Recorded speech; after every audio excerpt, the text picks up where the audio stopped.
Los huesos de José.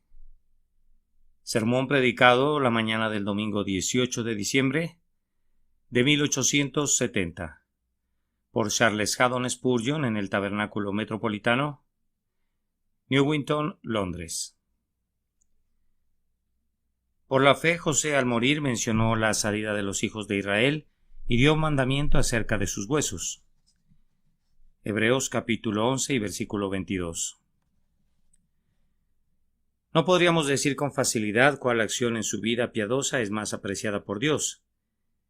En este capítulo el Espíritu Santo escoge de entre las vidas de algunos hombres buenos los más deslumbrantes ejemplos de su fe. Yo no hubiera esperado que mencionara la escena de los momentos finales de la vida de José como la prueba más ilustre de su fe en Dios. Esa vida memorable, tal vez la más interesante en toda la Sagrada Escritura, con la excepción de una, abunda en incidentes de los cuales el Espíritu Santo habría podido decir por boca de su siervo Pablo: por la fe José hizo esto y aquello, pero no se menciona nada salvo la escena final, especialmente el triunfo de su castidad contra una tentación tan conocida y sumamente severa. Habría podido ser atribuida, y muy apropiadamente, al poder de su fe, pero eso es soslayado, y el hecho de que dio mandamiento respecto a sus huesos es destacado como la prueba más ilustre de su fe. ¿Acaso no nos dice eso, amados hermanos y hermanas, que somos muy pobres jueces de lo que más agrada a Dios? Es muy probable que Dios se agrade más de nosotros cuando menos nos agradamos a nosotros mismos. Esa oración por la que nos lamentábamos y que considerábamos que no era una oración, pudiera haber contenido mayor suplicación que alguna otra intercesión que tuvimos en mayor consideración. Ese sermón que nos hizo lamentarnos en la amargura de nuestra alma porque pensamos que lo habíamos predicado muy débilmente, pudiera haber sido a los ojos de Dios más precioso que muchos discursos elocuentes, respecto a los cuales nos congratulábamos. Esa prueba que nosotros pensamos que habíamos enfrentado con tanta impaciencia, pudo haber sido delante de Dios una exhibición verdadera o de verdadera paciencia cuando Él miró en lo profundo de nuestras almas. Los sondeos por medio de los cuales nos juzgamos a nosotros mismos son muy imprecisos. Pudiera ser que cuando leamos nuestras propias biografías a la luz de la eternidad nos sorprenderemos al comprobar que Dios ha encomiado altamente aquello por lo que nosotros lloramos, mientras que mucho de lo que nos gloriábamos será desechado como plata reprobada. Dios no ve a la manera del hombre, pues el ser humano se fija en la apariencia externa, pero Él mira el corazón y su mirada penetra hasta lo más hondo. Jehová pesa los espíritus. Él no sopesa según el color, la forma o el brillo, sino según el peso real, y de aquí que cuando pesó el carácter de José le dio preponderancia a un incidente en el que la fe estuvo realmente presente con mucha fuerza, pero no para el observador superficial. Pudiera parecer sorprendente que la instrucción girada por José con relación a su cuerpo sea mencionada como un notable acto de fe, mas no una instrucción similar dada por Jacob.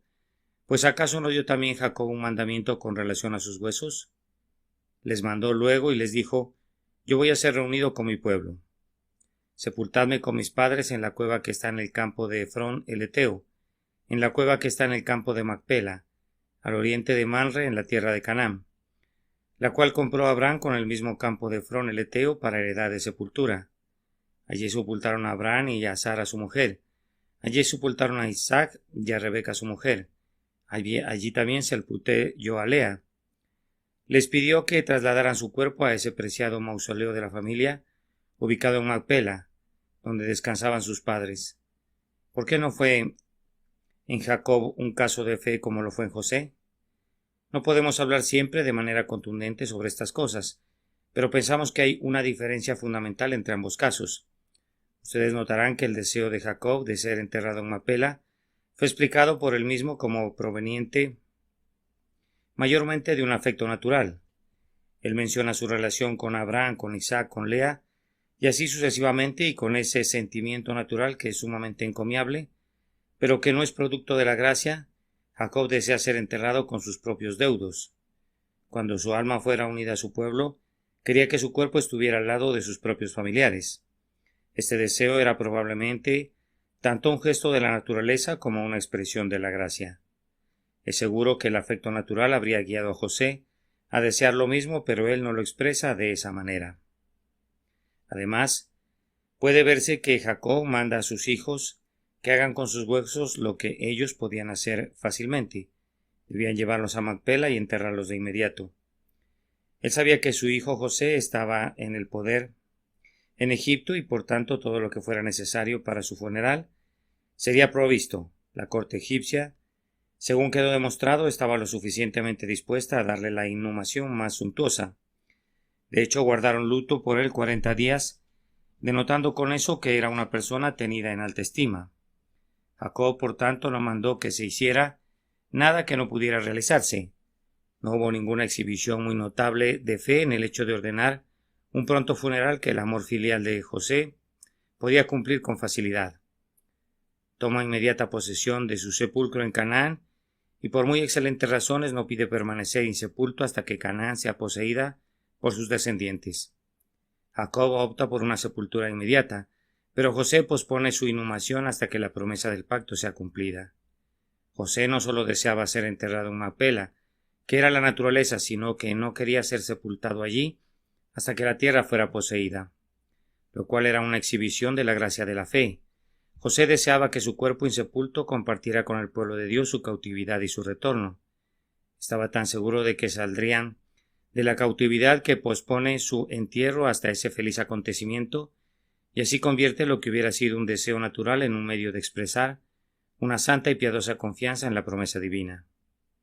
Fue en Jacob, pero fue notable en José, y Dios, que no mira simplemente el acto sino el móvil del acto, se ha complacido en no dejar constancia de Jacob como un ejemplo de fe en el último trance, en este tema particular de sus huesos, y en loar a José por exhibir en la agonía un memorable grado de confianza en la promesa. Probablemente la fe de Jacob al morir, aplicada a otros asuntos, superaba en brillo a su fe en conexión con su entierro, mientras que en su hijo preferido este asunto fue prueba, o más bien la prueba principal de la fe. Ahora vamos a examinar este incidente con mayor detalle y vamos a encontrar en él varias o valiosas lecciones. Que el Espíritu Santo las escriba en nuestros corazones. Creo que advierto en estas palabras de José en su lecho de muerte, primero, el poder de la fe. Veo en segundo lugar las operaciones de la fe, las formas en que esta preciosa gracia se encarna y en tercer lugar, veo un ejemplo para nuestra fe cuando nos corresponda morir. En el texto observo un ejemplo del poder de la fe, la resistencia de la verdadera fe bajo tres notables formas de prueba. Primero, el poder de la fe sobre la prosperidad mundana. No sois muchos sabios según la carne, ni muchos poderosos, ni muchos nobles. Esas palabras son muy ciertas, pero nunca se dijo ningún gran hombre, ningún hombre poderoso es escogido. Dios ha escogido a unos cuantos en lugares de riqueza y de poder y de influencia, que tienen fe en sus corazones y la tienen en un grado eminente. Nuestro Señor nos dijo que es más fácil pasar un camello por el ojo de una aguja que entrar un rico en el reino de Dios. Pero agregó, para los hombres esto es imposible, mas para Dios todo es posible. Observen entonces la dificultad que rodeaba el caso de José, y luego vean cuán grande debe haber sido la fe que triunfó sobre la dificultad. La posición de José, después que hubo enfrentado sus primeras pruebas en Egipto, fue muy eminente. Poseía riquezas ilimitadas. José era el virrey del país entero y Faraón le había dicho, solamente en el trono seré yo mayor que tú. Era en todos los sentidos, excepto en nombre, el señor absoluto de esa gran nación. Podía hacer lo que quisiera, y estaba rodeado de toda la suntuosidad de la realeza, y cuando iba en su carro a través de las calles, los heraldos pregonaban delante de él, doblar la rodilla. Con todo esto no impidió que José poseyera fe en Dios, y una fe que perseveró hasta el fin. Mis queridos hermanos, las pruebas de la fe son usualmente las de la pobreza, y muy gloriosamente se comporta la fe cuando confía en el Señor y le va bien, y es alimentada incluso en la tierra de la hambruna, pero es posible que las ordalias de la prosperidad sean mucho más severas, y es por esto un mayor triunfo de la fe cuando el rico no pone su corazón en las riquezas inciertas, y no tolera que el grueso barro de este mundo estorbe su peregrinación al cielo. Es difícil sostener una copa llena con una mano firme, pues algo se derrama usualmente, pero cuando la gracia hace que unos hombres ricos y unos individuos de elevada posición de poder y autoridad actúen correcta y piamente, entonces la gracia es grandemente glorificada. Ustedes que son ricos deberían ver su peligro, pero dejen que el caso de José les sirva de aliento. Dios les ayudará. Busquen su misericordiosa ayuda. No hay necesidad de que sean mundanos, no es necesario que hundan lo israelita en lo egipcio. Dios puede guardarlos tal como guardó a Job para que sean perfectos y rectos, y no obstante permite que tengan posesiones sobremanera grandes. Igual que José, pueden ser a la vez más ricos y mejores que sus hermanos. Será muy difícil y van a necesitar de muchísima gracia, pero el Señor su Dios les ayudará y aprenderán como Pablo a cómo abundar, y como José de Arimatea serán a la vez hombres ricos y devotos discípulos. Hemos de recordar también que José no solo fue probado por las riquezas, sino que la prueba duró toda su vida, casi desde sus primeros días y hasta la conclusión de su carrera. Yo supongo que durante unos 60 o 70 años por lo menos, ocupó la posición equivalente a virrey y gobernador de Faraón de Egipto, con toda la riqueza de ese grandioso pueblo a sus pies, y a pesar de ello todo ese tiempo permaneció fiel a Dios, al Dios de sus padres en su corazón. Que Dios les dé una fidelidad semejante a quienes ocupan elevados cargos entre ustedes, que permanezcan inconmovibles aún bajo la más prolongada tentación. Recuerden además que la sociedad en la que José se vio insertado, por su posición en Egipto, era del peor tipo en cuanto a la religión espiritual, pues todos los egipcios eran idólatras, adoradores de toda clase de animales vivos y de reptiles. Un escritor satírico dijo de ellos: «Oh, pueblo dichoso que cultiva a sus dioses en sus propios jardines», pues adoraban incluso a los puerros y a las cebollas.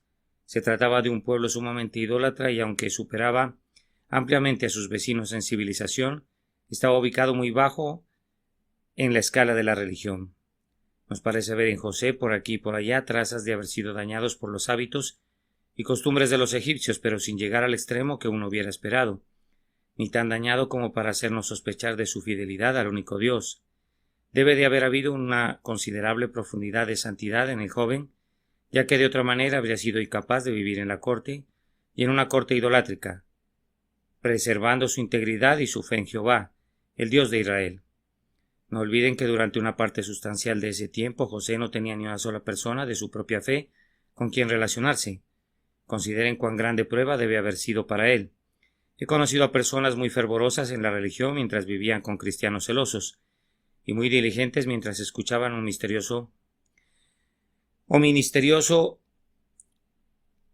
ministerio ardoroso, las cuales cuando fueron separadas de la sociedad cristiana o cuando fueron compelidas a sentarse bajo un gélido ministerio, se convirtieron en un fracaso espiritual.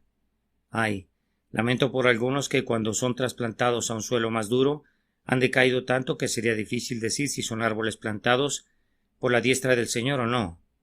José fue trasplantado a un lugar donde no había oración en la casa, ni amigos ni maestros piadosos con quienes se pudiera intercambiar palabra, nadie que supiera de Jehová o del pacto hecho con Israel.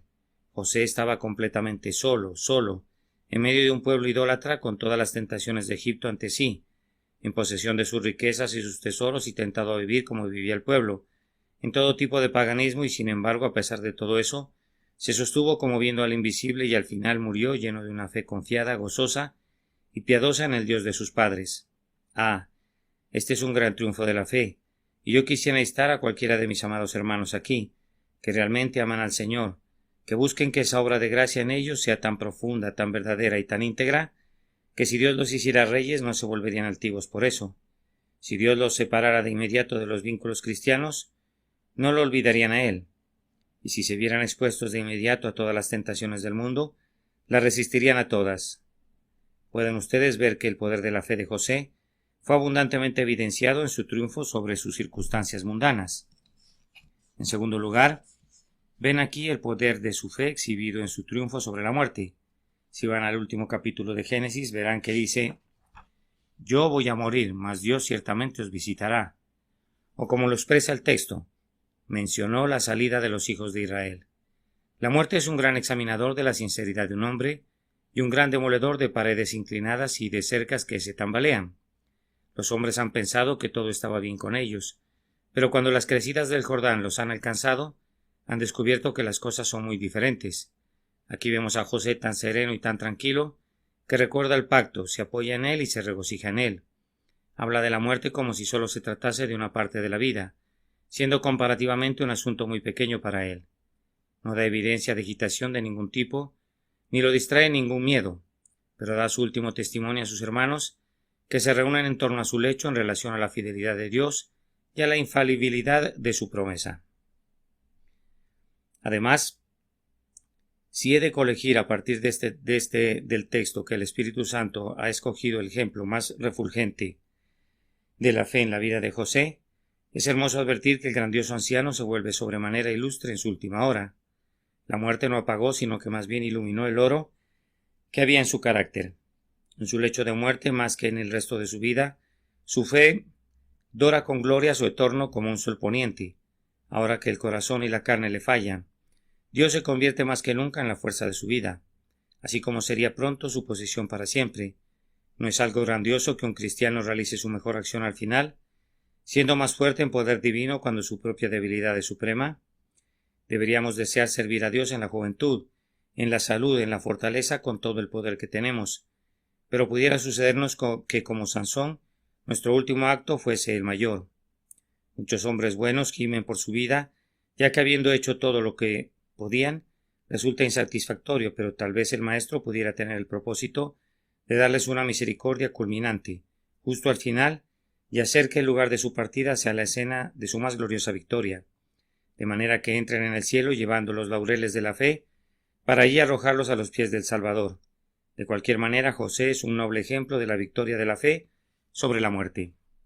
Además, aquí hay una prueba del poder de la fe cuando se ríe de las improbabilidades. Si piensan al respecto, parecía muy improbable que los hijos de Israel salieran de Egipto. Tal vez en el tiempo en que José murió no se veía ninguna razón por la que deberían salir.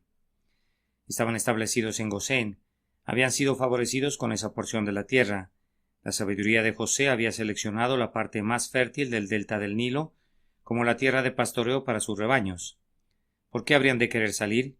Disponían de todas las comodidades que la tierra podía ofrecerles entonces. ¿Por qué habrían de desear salir de Egipto para ir a la tierra de Canaán, donde los cananeos disputarían cada pulgada de terreno y donde había pocas ventajas, si es que hubiese alguna, y muchas desventajas?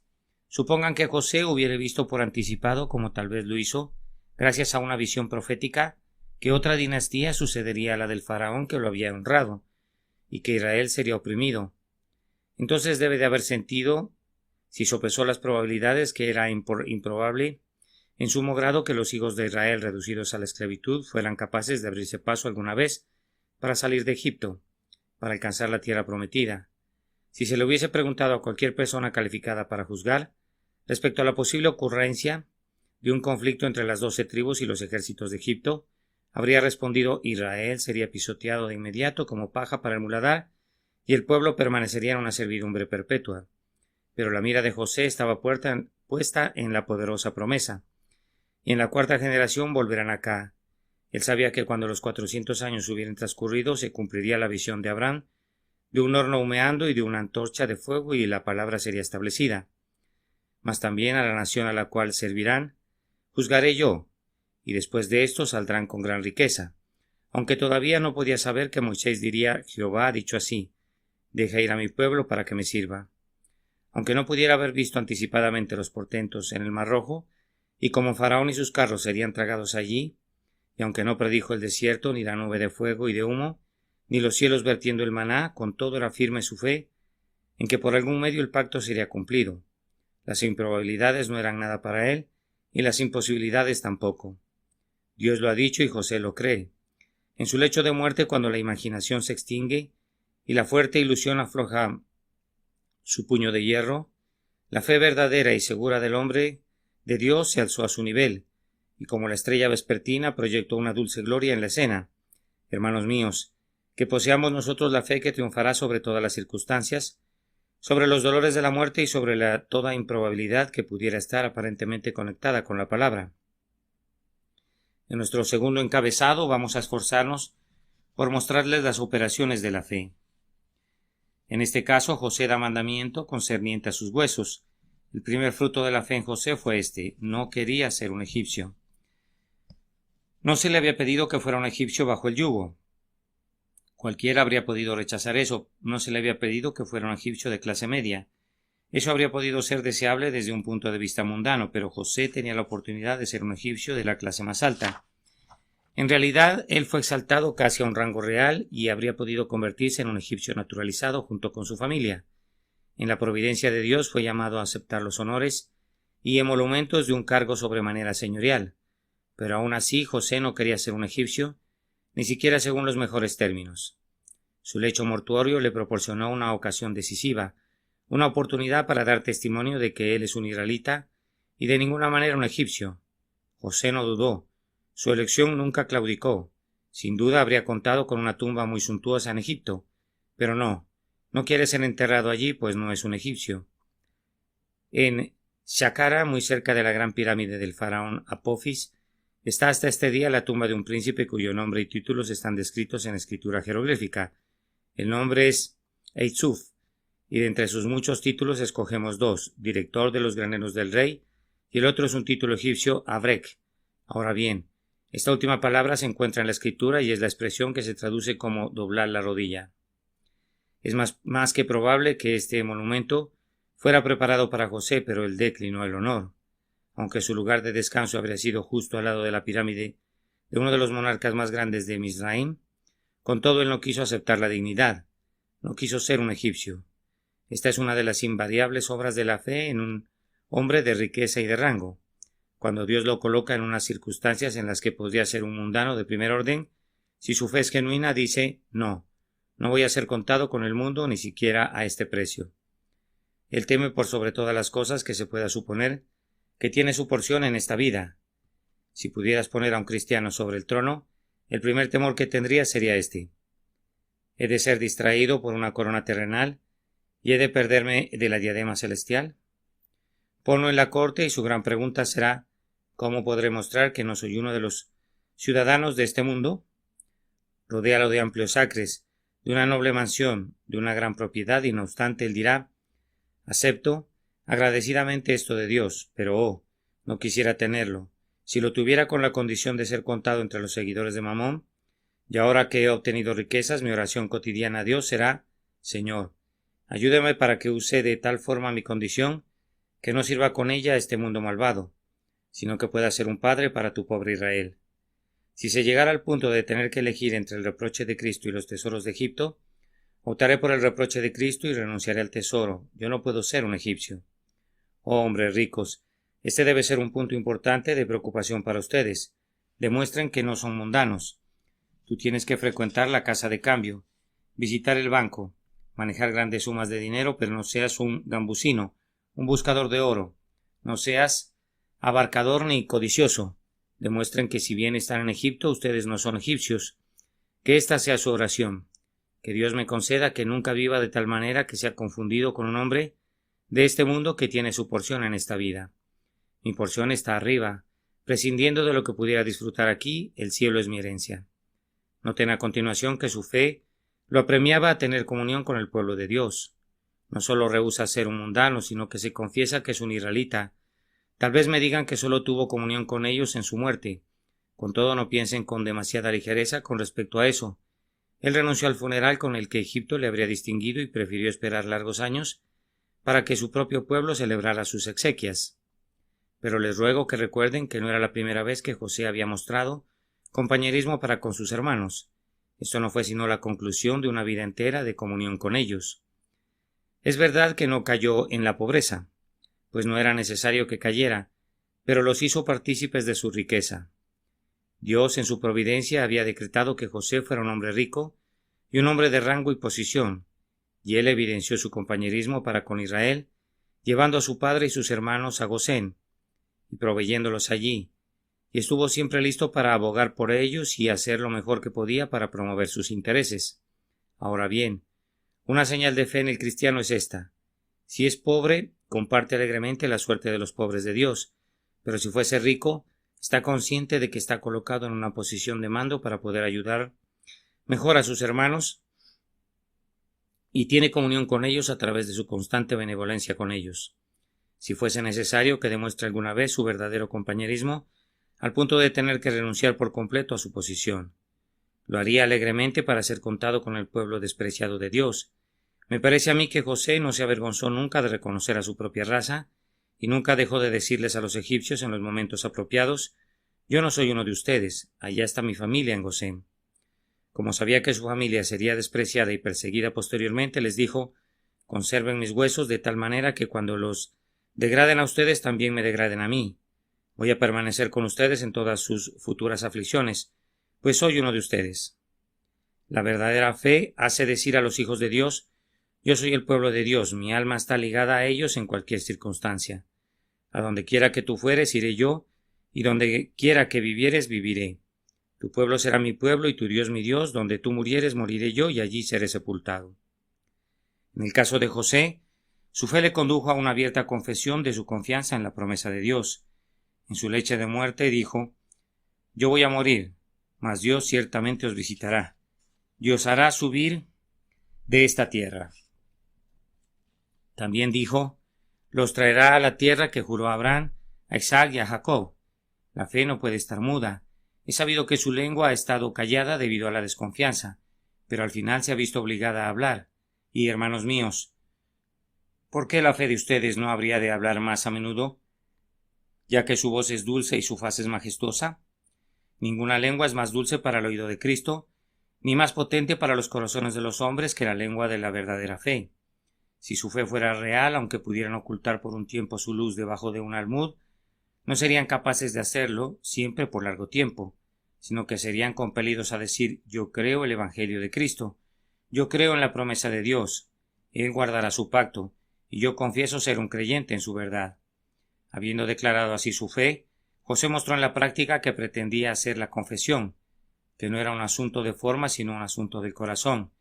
Yo no sé de qué mejor manera podía haber mostrado su fe práctica en el hecho de que Dios sacaría al pueblo de Egipto que diciendo: guarden mis huesos aquí, no los entierren hasta que ustedes mismos vayan a Canaán una vez que hayan salido de Egipto para siempre y tomado posesión del país de su pacto. El creyente en Dios encontrará maneras prácticas de demostrar su fe.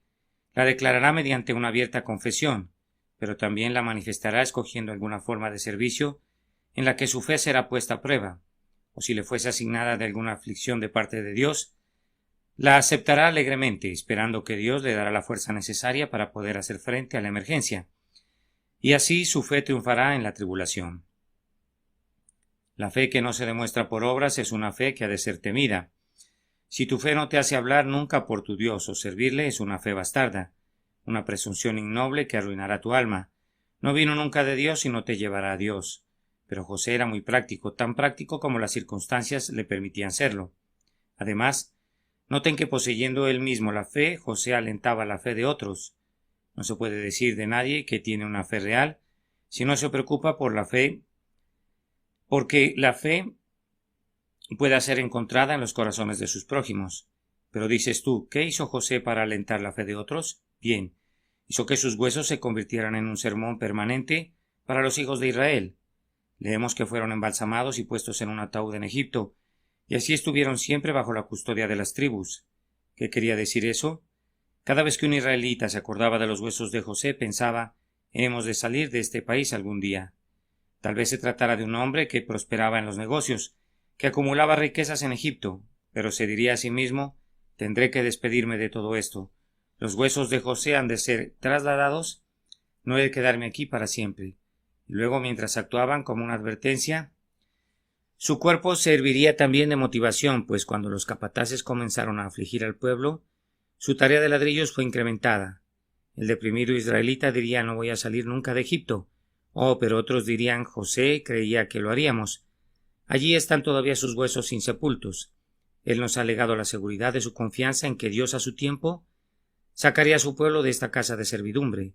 Me parece a mí que José había pensado que esta disposición era lo mejor que podía hacer en general para que los israelitas recordaran perpetuamente que eran forasteros y peregrinos, y para animarlos en la convicción de que a su tiempo serían liberados de la casa de servidumbre y establecidos en la tierra que fluía leche y miel.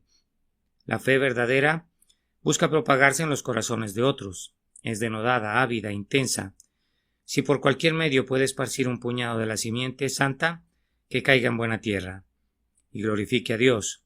Es una buena prueba de tu propia fe cuando te entregas a promover la fe de los demás. Noten también que la fe de José lo condujo a poner la mira en las espiritualidades del pacto.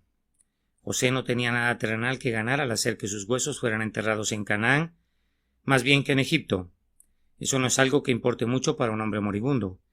Es natural que nos guste ser enterrados con nuestros parientes, pero por otra parte, querríamos ser enterrados cuanto antes después de la muerte. Ninguno de nosotros desearía voluntariamente que sus huesos permaneciesen insepultos durante algunos cientos de años con el objeto de que puedan llegar finalmente al sepulcro de la familia. Yo creo que José no tenía ojos para las meras secularidades del pacto, sino que tenía puesta la mira en las bendiciones espirituales que son reveladas en Jesús, la grandiosa simiente de Abraham. Eso lo hacía decir: yo no soy ningún egipcio, yo soy uno de la simiente que el Señor ha escogido, yo espero la venida del Mesías. Tengo parte y suerte en el pueblo escogido de Dios, voy a reclamar eso, voy a reclamarlo no solo para mí, sino también para mis hijos y para mi casa. En la providencia de Dios, sin ninguna culpa de su parte, José había desposado a una mujer egipcia. Manasés y Efraín eran por tanto egipcios a medias, y si el padre hubiese sido enterrado en Egipto, los hijos hubieran podido apegarse a Egipto y separarse de Israel. José parece decirles: no, hijos míos, ustedes no son egipcios, ustedes son israelitas como su padre. No entierren jamás mis huesos en Egipto. Los insto a que no los entierren nunca hasta que puedan depositarlos en el antiguo sepulcro de nuestra raza. Sean genuinamente israelitas, séanlo a carta cabal, pues la mejor posesión no es la que yo pueda legarles en Egipto, que se disipará, sino la herencia a la que les pido que miren es la herencia espiritual que me alegraría que recibieran. Manasés y Efraín, mis huesos los instarán a que no se vuelvan egipcios, a que no se conformen al mundo, ni busquen su reposo aquí. Los huesos de su padre han de atraerlos hacia Canaán. No descansen nunca hasta que sientan que tienen un interés en las bendiciones espirituales del pacto. Además, me parece que la fe de José respecto a sus huesos insepultos se manifestaba en su disposición a esperar el tiempo de Dios para recibir la bendición esperada. Dijo él: yo creo que seré enterrado en Macpela, y yo creo que mi pueblo saldrá de Egipto. Lo creo, y estoy dispuesto a esperar. Todo ser humano al morir quiere ser enterrado decentemente y cuanto antes. ¿Quién querría que sus huesos quedaran regados por todas partes? Pero este hombre está dispuesto a esperar para su funeral, y seguirá esperando, sin importar cuán prolongado sea el tiempo de la cautividad de Israel. Es algo grandioso tener una fe paciente. Es más fácil decir que hacer esto. Estad firmes y ved la salvación de Dios. El que creyere no se apresure. Nosotros tenemos mayormente una prisa pueril. Quisiéramos estar en el cielo mañana, pero si fuésemos sabios deberíamos estar contentos de quedarnos afuera hasta que Dios nos permita entrar. Quisiéramos experimentar la resurrección mañana, y muchos ansían la venida de Cristo cuanto antes. Espera la fecha establecida por el Señor, oh impaciente rezongón. Ten un espíritu tranquilo y un corazón apacible, pues la visión no se demorará. Debes estar dispuesto a esperar. Debes estar dispuesto a que tus huesos descansen en el polvo hasta que resuene la trompeta de la resurrección, y si pudieras elegir al respecto, devuelve el poder de tu elección al Señor en el cielo, pues Él sabe lo que es mejor y lo más conveniente para ti. Me agrada la idea de un hombre que no podía esperar ya más en vida, pues tenía que morir, pero que demuestra la capacidad de espera de su espíritu, conviniendo que sus huesos esperarán hasta que pudieran ser depositados en Canaán.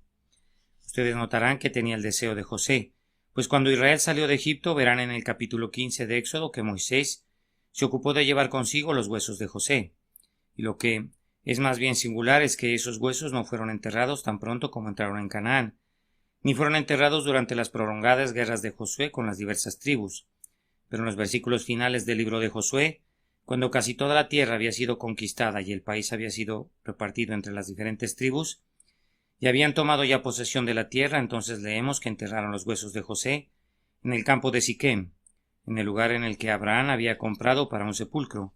Es como si los restos de José no pudieran ser sepultados antes que los israelitas hubieran conquistado el país, antes que se establecieran y que el pacto se cumpliera. Entonces tenía que ser enterrado, pero no antes. Cuán bendecida es la fe paciente que espera que Dios se tome su tiempo, Cree en Él y deja que Él se espere tanto como quiera.